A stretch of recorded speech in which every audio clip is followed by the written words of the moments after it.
Hello, today I'm going to show you an awesome unboxing video by me for you. Today let me introduce you the Ravensburger Minecraft Builders and Biomes. This is a strategy board game. Whoa, age 10 and up. True Minecraft experience developed in collaboration with Mojang.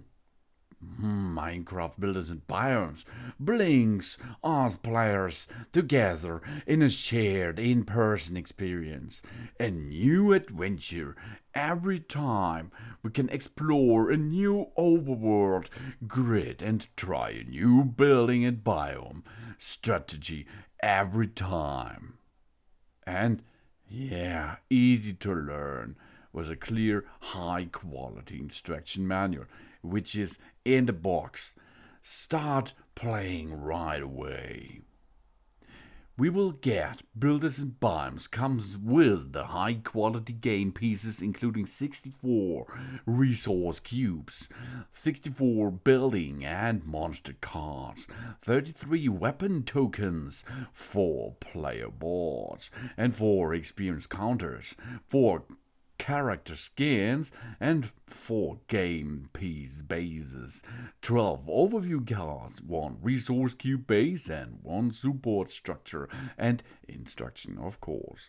This makes a great gift. Minecraft Builders and Biomes is a perfect holiday or birthday gift for Minecraft lovers everywhere. Player count up to 4. The playtime is around about 30 up to 60 minutes, and the recommended age is 10 plus. Explore the overworld, face dangerous mobs, and mine resources to build fantastic structures. The world's best-selling video game Minecraft has been adapted into an easy-to-learn strategy board game perfect for tabletop gamers and, of course, Minecraft fans as alike. Each turn, the players take 2 of 5 possibility actions. Explore the overworld, mine resources from a block of resource cubes, build structures, collect weapons, or fight mobs like Enderman and creepers. Build carefully and fight bravely to win. Design collaboratively with Mojang to evoke the same feel as Minecraft as well.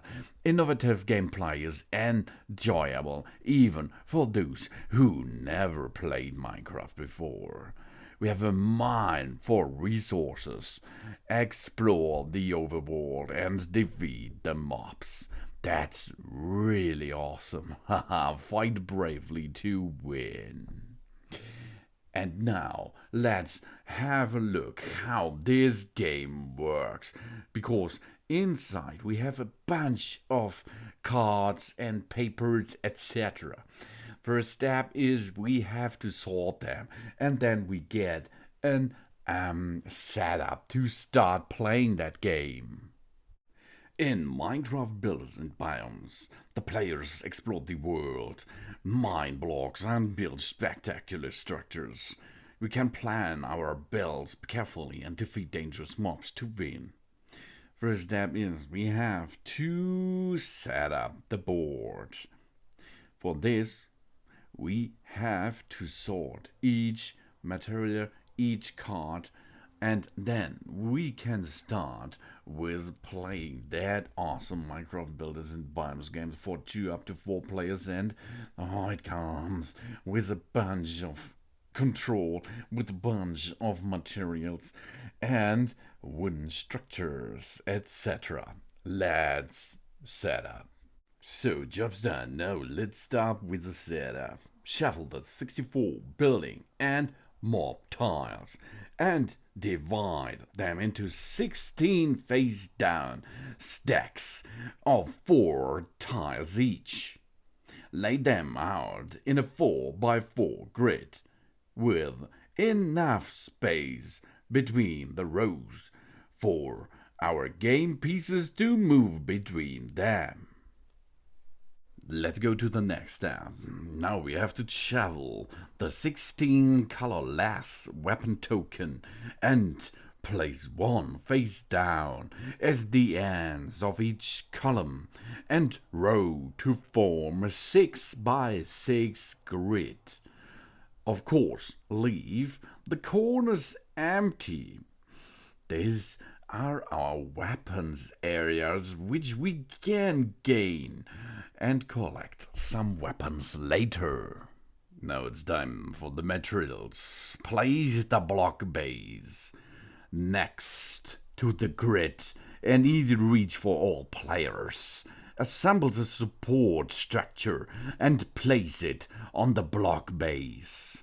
Then fill it with the 64 blocks, 16 wood, 14 sand, 12 stone, 10 obsidian, and 12 emerald in random order.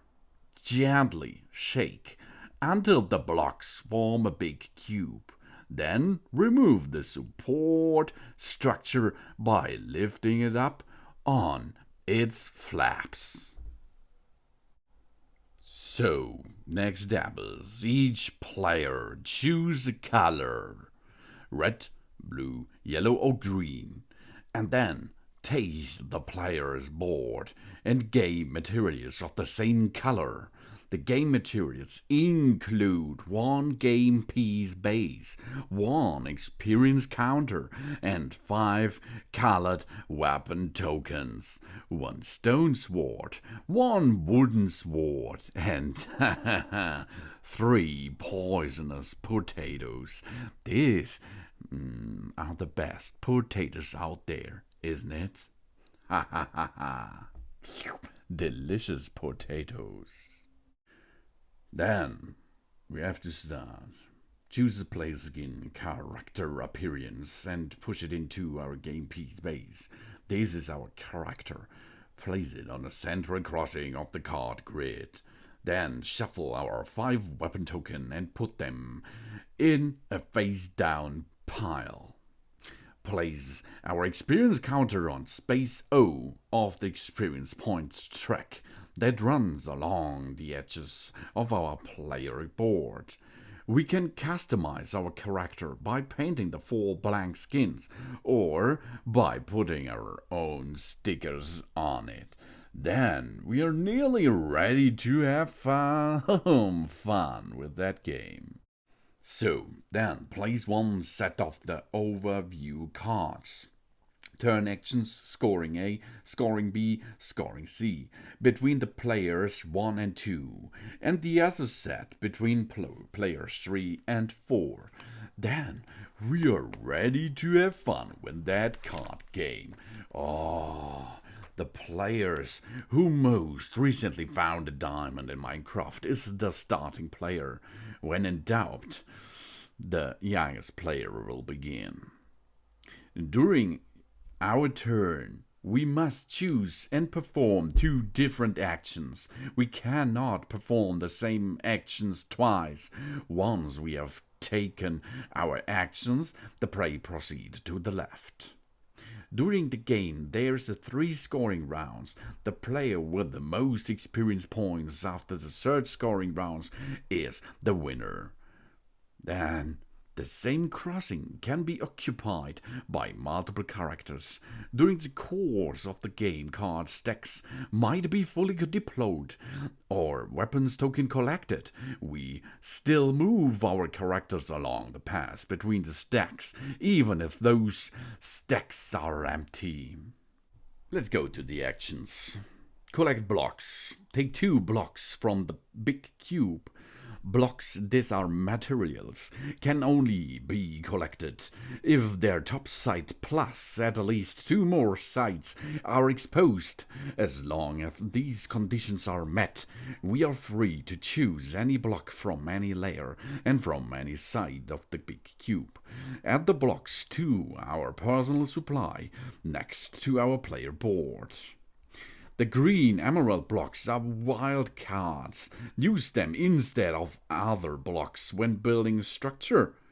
Feel free to rotate the block base. This allows us to look at the big cube from all sides and find the blocks we need for our structures. Because we will need blocks for build or buy structures, and this is a big thing to score in that game. Let's explore the overworld. First, we can move our character 0, 1, or 2 spaces. Spaces are the crossing points in the grid of card stacks and weapon tokens. Never place our character on a card or token. Next, reveal the top cards of the 4 corner stacks around our position. If some of them have already been turned face up, leave them revealed. Easy, isn't it? So, we can travel 2 or 1 or 0 steps each round. And then we can explore the 4 areas around us. There can be buildings, there can be monsters, or there can be weapons on the edges of the playground or of the overworld. These are one of the actions you can choose. And of course, this is a nice action to explore the overworld. One of the actions are build. To build a structure, our character must be next to the corresponding building card on the grid. The blocks needed to build a structure are shown in the bottom right corner of the card. We must possess the necessary materials to build that structure. Return the blocks from our personal supply to the game box, and a green emerald block can be used to replace any other block. Take the building card from the grid and place it on any space on our player board. Some structures need a lot of blocks and have an extra icon in the top right corner of the card. Whenever we build such a structure, we are getting immediately that many experience points what is the card is showing on the upper right side. We move our experience counter that many spaces on our experience point track. Buildings can be built in any biome, environment type. For example, we don't have to place a forest building on a forest space. On the contrary, to gain more experience points doing scoring, we may want to place a structure next to spaces and or cards that share a characteristics. For example, the same biome. We may build over existing structures. Simply place the new structure over a building card we no longer need it. This is the building options. This is one of the possibilities in one round for you, or us, or every player in that game. Oh yeah. The next big option is fight a mob. Not every card in the grid is a building. Some of them are dangerous mobs. These are monsters. If our characters next to lead the mob card, we can attempt to defeat it. To fight a mob, shuffle our face down pile of weapons tokens and reveal 3 tokens. Count the numbers of revealed hearts and compare the sum to the number of hearts on the mob card. Poisonous potatoes have no hearts and count as blanks. Oh no! If we relieved at least as many hearts as shown on the mob card, we defeat the mob. Remove the mob card from the grid and place it next to your player board. We immediately gain the number of experience points printed next to the flash symbol on the mob card. If we relieved a low number of hearts, the mob stays where it is. Put defeat mobs face down next to your played board. And there are two kinds of mobs. A mob card with a flash icon on the left upper side can be traded into gain one additional action during one of our turns. To do this, when it's our turn, execute your two different actions as usual. Then return as many mob cards with this icon as we like from our personal supply back into the game box. For each returned mob card, we may execute an additional action of our choice this turn, as opposite of a normal turn. We are permitted to execute an action that we have already executed earlier in the same turn. And mob cards with on the left upper side there is an time glass and biome painted on. This is an icons are kept until the end of the game, when they will gain as additional experience points for all spaces with matching characteristics on our player board. For example, the mob with a tree icon and then two. No? That means that this icon will gain us 2 experience points for each forest at the end of the game. Not right now, but later. This is a good thing for scoring. The next option is collect a weapon. To collect a weapon token, our character must be next to it. Shuffle it into our pile of weapon tokens. We may look at our weapon token at any time, such as when checking to see if we have a chance of vanquishing a mob. Make sure to shuffle our pile after looking at the tokens, of course. There are weapons with special abilities. The bow, for example. During a fight, whenever we reveal a bow, we may immediately reveal one additional weapon token. If we own more than one bow, we have a chance to reveal 4, 5, or 6 even tokens during a fight. Awesome thing, isn't it? Then we can have a golden hoe. During a fight, whenever we reveal a golden hoe, we immediately gain 2 experience points. And stone pickaxe. During a fight, whenever we reveal a stone pickaxe, we may immediately collect 1 block from the big cube. We still have to follow the rules for collecting blocks too. Important. And there is TNT. Oh, TNT is hard. During a fight, after revealing our weapons, if we reveal the TNT token, we can choose to detonate it. If we do, count the 5 hearts on the TNT. Detonates TNT is removed from the game. So we have to put it back into the box. Otherwise, ignore the hearts. We can get to keep the TNT until we can use it, or we are going to use it later. Let's perform the scoring process. The first scoring round. A. Biomes. Happens when any player completely mines the first layer of blocks of the big cube. It doesn't matter if any blocks from deeper layers have been collected. After collecting the final block of the first layer, the players complete their turns as usual. Scoring starts after they have finished executing their actions. The second scoring round for materials B happens when any player completely mines the second layer of the blocks of the big cube. And of course, the third scoring round is C type. Happens when any players completely mines the third layer of the blocks of the big cube.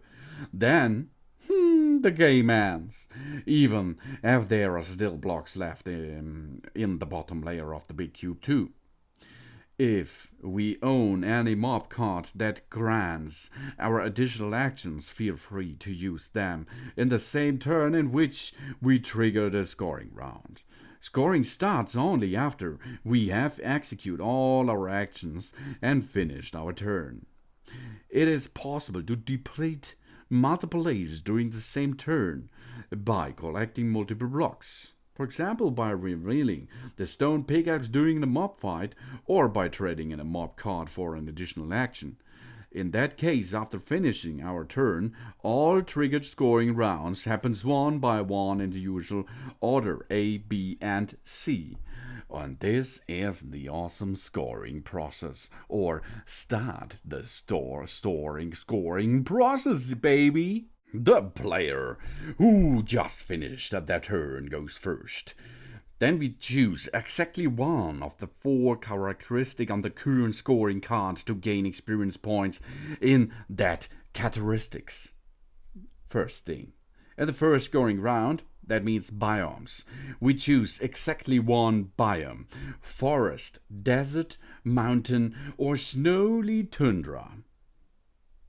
One of our player board identified the largest group of connected spaces that share these characteristics. For each space in the ground, we can gain the number of experience points printed next to the characteristics on the scoring card. Diagonal spaces do not count as connected. For the first scoring round, biomes additional of the biomics on our building cards also count. Biomes printed on our player board is visible. We may also choose a single space group. For example, we could gain 6 experience points for a single snowy tundra space on our player board. Each building card lists its characteristics as icons on its left margin. The top icon shows the biome, scoring A, followed by materials in the middle, scoring B, and type on the bottom, scoring C. So, we can choose what we want, but take care, it should be gives you a much of experience because you are going to win this round, or isn't it? So take care, look at the biomes. It is possible to score different points because of the different biomes. Not so good as the wooden biomes. The best thing is the tundra. But if you have more wooden biomes than tundra, maybe if you add them, it is more than tundra. And you can score. This is scoring process. Step A. This is the first step to win that game. When we are done calculating our experience points, add them to our existing points on the experience point track on our player board by moving our experience counter that many spaces forward. Then the next player in turn orders scores a biome of their choice. Once every player has scored, return the scoring card to the box for the next scoring. We will need the next scoring card. This is number B, or letter B, materials.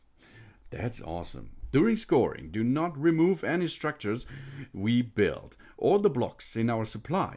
We get to keep them. Start planning from the next scoring round and build structures accordingly. Now it's time for the second scoring round. We either choose wood, sand, stone, or obsidian. We score the biggest countenance group of structures matching that material. The biomes no longer matter.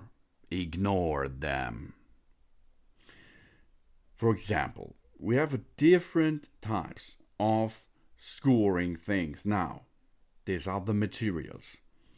The materials are shown on the scoring card and of course on our structure cards. And the materials are in the middle on the left side. It is possible to get different materials on it.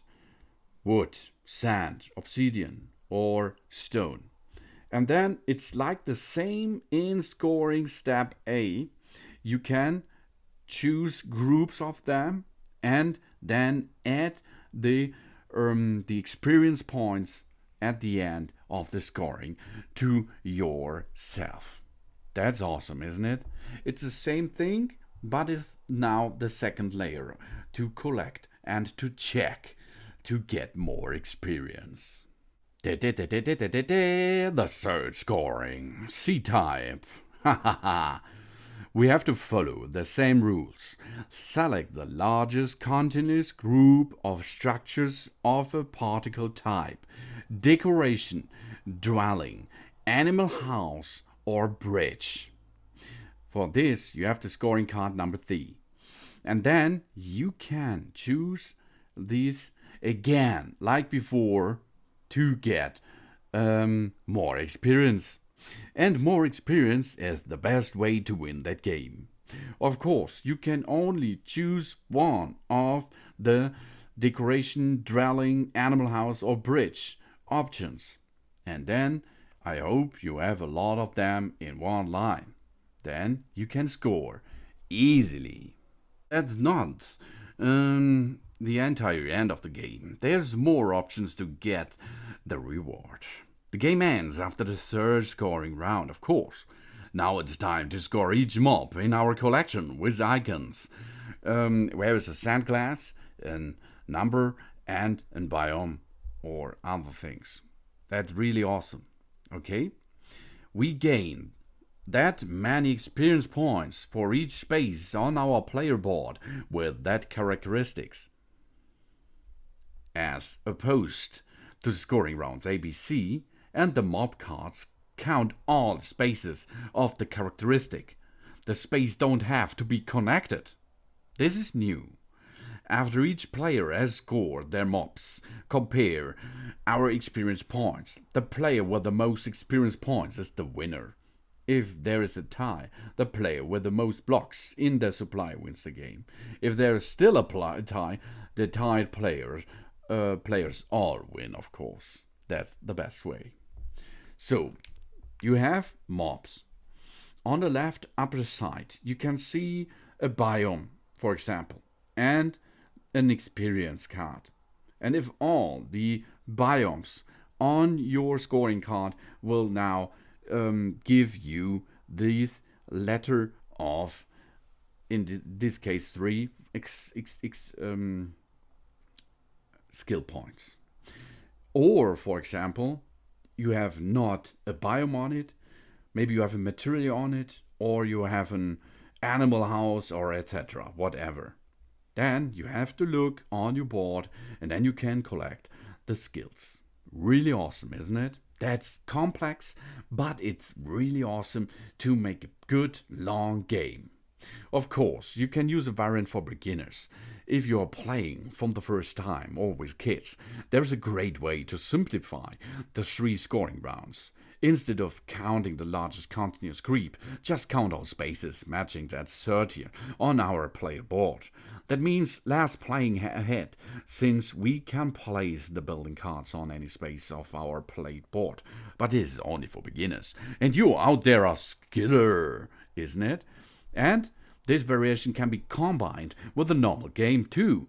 For example, allows the kids to score by the simplified routes, while grown-ups scores by the normal routes. This is how to play Minecraft Builders and Biomes. That's an awesome game by Ravensburger. Thanks for watching. Please subscribe me and give me a positive feedback, and I hope to see you again on my channel. Soon.